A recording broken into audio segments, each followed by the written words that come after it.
Oh my Lord, look at all these. Wait, we got Weaver's Will. We got Weaver's Will. Oh my Lord. Mom, get the camera. Number 1, Exalted items. Exalted items will drop in monoliths as well as later on in the campaign. They can be rare in the campaign, but as you get towards the end of the game in monoliths, they become more frequent. Exalted items are purple items that one of the stats will have a massive increase. For instance, the purple line here is 150% increased lightning damage, which means if you put it here, you can see it's actually a tier 6. Tier 5 is the highest level that you can upgrade and craft something yourself normally. It can drop as a tier 6 or even a tier 7 as Exalted. On top of that, these items here can actually also have additional lines that can be exalted. For instance, I had a belt that had both lightning as well as physical damage exalted on the belt, which basically were 2 of them were either tier 6 or tier 7.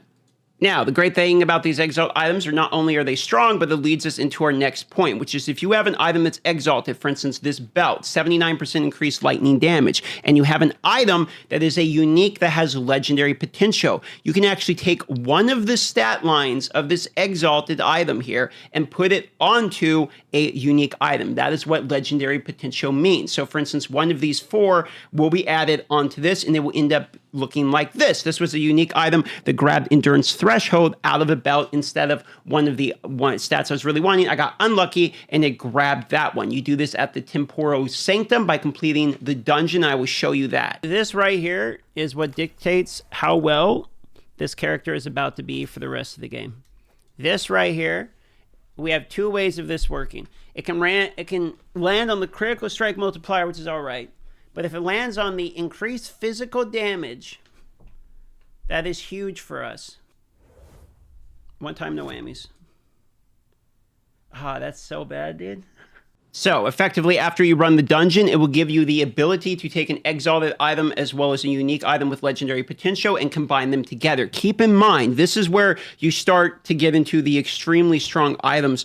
Not all legendary potentials are actually created equal. For instance, look at this one. This has 3 legendary potential. And what 3 legendary potential will allow you to do is to do that same process 3 times. Now, be aware that you have an even chance to pull the Exalted stat or the other stats. So on a triple legendary potential, you could hit the 79% increased lightning damage, and then you hit, you know, another Exalted physical damage or what have you, and you're able to get these affixes stacked, but you could also hit 3 bad ones in a row. This means that the legendary potential, when it has the multiples, get very dangerous to try to make the item extremely good. So there's a very high ceiling on how strong items can get because of this legendary potential. When you've used a legendary potential, the item looks like this, which is basically like a red or a deep pink, whatever you want to call it, and it will show you the stat that is added on in addition in that extra color there. But keep in mind, overall, the most important piece of equipment for your character is your computer. This video is sponsored by Starforge. Shout out to Starforge. You can get yourself a variety of computers, everything from core enthusiast all the way to creator levels, depending upon your budget. Get yourself a hardware piece of upgrade that will make everything about your gameplay better. What a smooth segue. Damn, I'm getting good at these. Shout out to Starforge for sponsoring this video.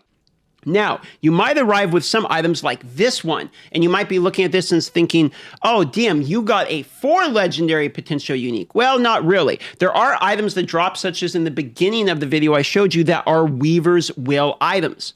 Now, what Weaver's Will items are like the beginning of the video, it will have a tag that says Weaver's Will with a number. That is a number of times it will either add an affix or upgrade it, and that number can be low. For instance, I've had some of these that only rolled, like this one was a 5 Weaver's Will, all the way up to like 20. You see this one says 11 Weaver's Will still left on it, but it has 4 lines, which means it has 11 more increases to do for the 4 affixes that I added on. Now, you're going to notice that the ones that are Weaver's Will are the same. So I have these boots, but the affixes are different. That's because the items that we have Weaver Will are these same base items. These are Advent of the Erase. These are Commune of the Erase. These are Swallowing of the Erase. These are Fonts of the Erase. So Erase are the base items for the Weaver's Will, and they're always going to have the same thing. The rings are going to have increased health and mana. Mana spend is ward gain, for missing mana. These boots are going to have the movement speed, the haste, etc. These gloves will have the more spell, the more melee damage, the attributes, the attack speed. Your belt is going to have armor and and what have you. But the rolls that can happen from the Weaver's Will are RNG. So you can see while this ring right here has elemental damage, minion damage, physical resistance, stun avoidance, maybe good for like an elemental minion guy. This one right here has 33% increased attack speed. So I actually did use this ring for quite a while because I am completely an attack speed based boy. So that Weaver's Will ended up being quite good. So there's quite a discrepancy between which Weaver's Wills can be good or not. In fact, very often I'll roll the items. See, this one has armor, cooldown recovery stats that I don't really care about that much right now, at least, and I just didn't complete the Weaver's Will. But these Weaver's Will are great because they can drop in the campaign. You could also target farm these through COF prophecies. There's ones that will drop you a bunch of Weaver's Will, which is what I will actually show you here in just a moment.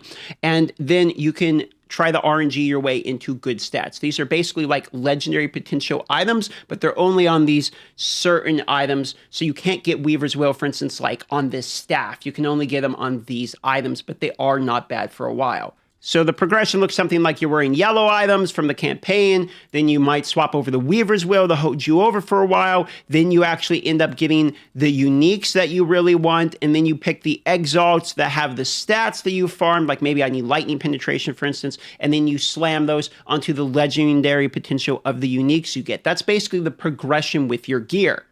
Now, the Circle of Fortune actually helps you quite a bit because not only does it have, a chance of dropping more items, for instance, and then there's the Rune of Ascendance that can be preserved. For instance, if you don't know what Rune of Ascendance is, it is a rune that allows you to take a unique item or make a unique item out of any other type of item. So it's this rune right here. I've used all of mine, but you would use a Rune of Ascendance, and you can use it on an Exalt, a rare, any type of item. It doesn't matter as long as it's not a set or a unique or like a legendary. It has to be like a normal item, and then this can turn it into a unique of the same type. For instance, what I really need is these spears with legendary potential. So what I've been doing is farming spears, just normal old spears, and then using my Rune of Ascendance on them to try to make the spear that I want with 3 legendary potential like this one. But it's very highly rare to get a multiple legendary potential on an item. But this is how I'm specifically target farming this one unique that I want, for instance. But COF also has affixes are more likely to be exalted, for instance. So you can get more exalted items, which you can use then to slam on. Now, some of the things you're going to want to see is how the actual COF actually works in terms of acquiring items. And obviously, if you're going to be a Merchant Guild player, none of this COF stuff matters because you can just buy the gear you want right out of the marketplace, and you're probably going to try to save up your gold and purchase a 3 legendary potential item that you really want. But here's the COF. Effectively, there are these prophecy telescopes. And what you're going to do is you're going to go into the different telescopes. You're going to pick either like armor, or you can click over here on the east and click weapons, or you can go down here and then click your IDOs or your relics, for instance, or accessories, I should say. Then over here will be like your IDOs and your affix shards and what have you. But the one that I found that was really good is you go here to the body. And let me see if I can rerow in order to find it. But you look for a body that also has Weaver's Will associated with this one right here, okay? So that you get something that has a fulfill 8 times. Exactly this one. It cost me 4,000 favor. And this gives you 8 Weaver's Will, unique armor, chest plate. And this makes those Weaver's Will items drop like crazy, but then you also get unique as well. So if we pick this one, and all we have to do is kill Deaths of the Amber Element. We just go to the Lightless Arbor dungeon, we blow through the Lightless Arbor dungeon, and we're going to get an absolute ton of drops. Here's another one of the same ones right here. 8 Weaver's Will, Deaths of Giant Scorpion and the Monolith. This one I could just pick up, and as we're killing the scorpions, we will get those drops.